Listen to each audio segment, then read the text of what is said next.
All right, so you want to quit alcohol. How do you do it? For me, first thing was obviously admitting that I had a problem. There had been several times before the time I actually quit where other people tell me I have a problem, but I didn't have a problem. No way. And so that's why it didn't work. It's because I didn't have a problem in my eyes. It wasn't until I admitted that, heck yeah, this is destroying my life. I need to do something about it, that change actually started happening. So after that, then I had to seek help. And I am not in the camp that you have to go through some big 12-step program or whatever. Some people do. And if that's you, that's fine. But for me, I believe in Jesus. I believed in Jesus when I was drinking. It was just kind of a weird time that I was just ignoring him, basically. But I knew that, man, if Jesus can give sight to the blind, he can take this stupid addiction from me. So I found a brother in Christ. His name's Jay Martin, really good friend of mine now. I didn't know him at the time. I just got connected to him through my church, and I just confessed what's going on. Okay, that's what I've been doing. It ain't good. I want to quit. And he prayed, and I was done right there, just done with it. And God completely took it from me, where I could even hang out with friends that are drinking and not be tempted to drink. It's pretty wild and awesome. But it started with admitting, lightning, admitting that I had a problem to deal with.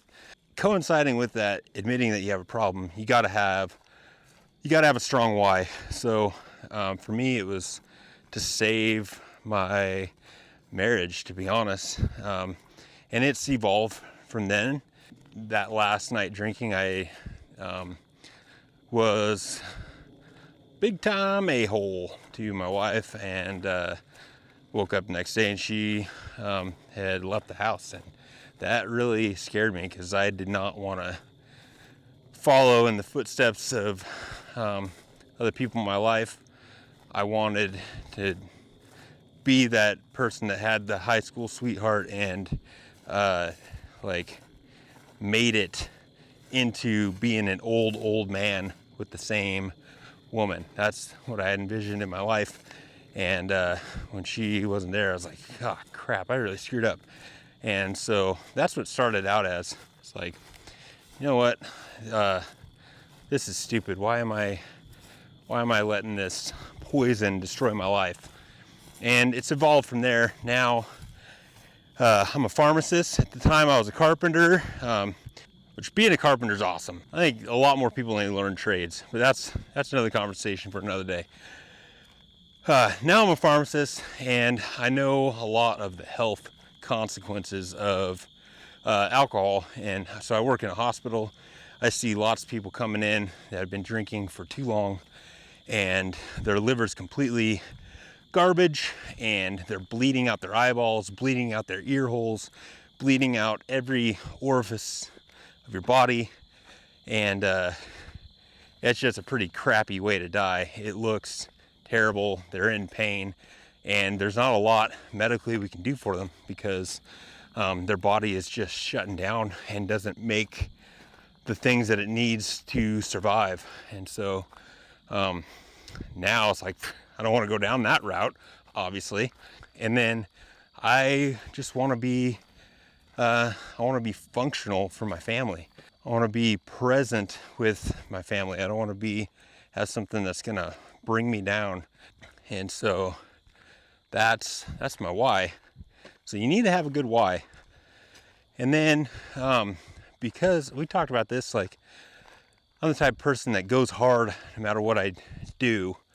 And so that's why drinking was such a problem, because I went hard. I'd go blackout drunk. And so I needed something to replace that. In the beginning, I actually started volunteering at my church youth group, which I'm so thankful that they like allowed me in that quickly. But I was basically like the bouncer in the parking lot for a while, just making sure kids weren't being stupid.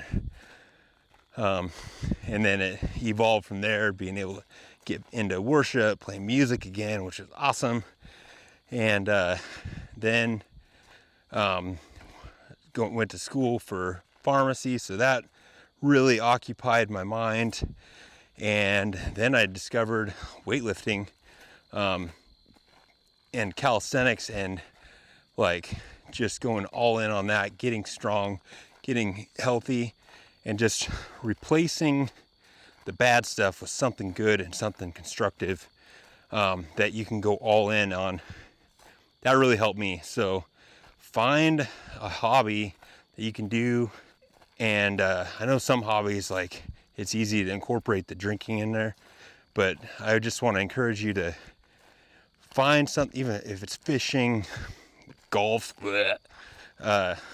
racing, any of those types of things, where you can go all in. And if you leave the alcohol out, you can really focus a lot more and do a lot better at it, not hurt yourself, kill yourself, you know. So anyway, hope these videos have been helpful. If you have any other tips on how to quit drinking, leave them in the comments below. I think that'll help some other people. And yeah, good luck on your journey. It's a good thing to quit drinking alcohol. See you next time.